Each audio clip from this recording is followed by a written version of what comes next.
खरं तर काही गोष्टी आपल्याकडनं राहून गेल्या, आपल्या पंतप्रधानांकडनं पण राहून गेल्या.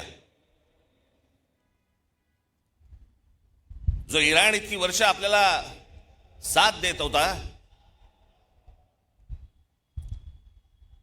त्या इराणवरती ज्या प्रकारचे हल्ले होत आहेत आज, आपण इराणला साथ द्यायला पाहिजे होती.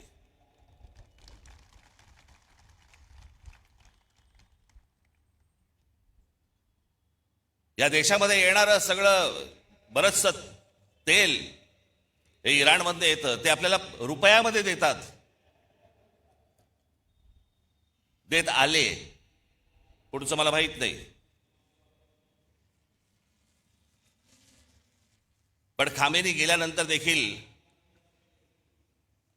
आपल्या देशाच्या पंतप्रधानांनी कुठचंही निषेधाचं एक स्टेटमेंटही काढलं नाही, हल्ल्यावरती कुठचं स्टेटमेंट काढलं नाही. जो देश आजपर्यंत जम्मू काश्मीरच्या प्रश्नावरती देखील आपल्याला पाठिंबा देत आला, भारताला पाठिंबा देत आला, त्याच्या मागे आपण आज अडचणीच्या काळामध्ये उभे राहिलो नाही, याचा त्रास निश्चित भविष्यात होणार आपल्याला.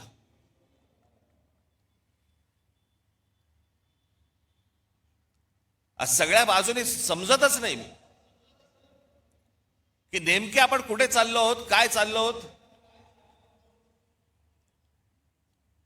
या देशामधली राज्य कुठे चालली आहेत, या देशामधली लोक कुठे चालली आहेत, प्रगती कुठे होतीये. मी आता गेल्या जानेवारीमध्ये आपली इथे जाहीर सभा झाली, त्यावेळेला मी अनेक लोकांचे वाभाडे काढले इथे.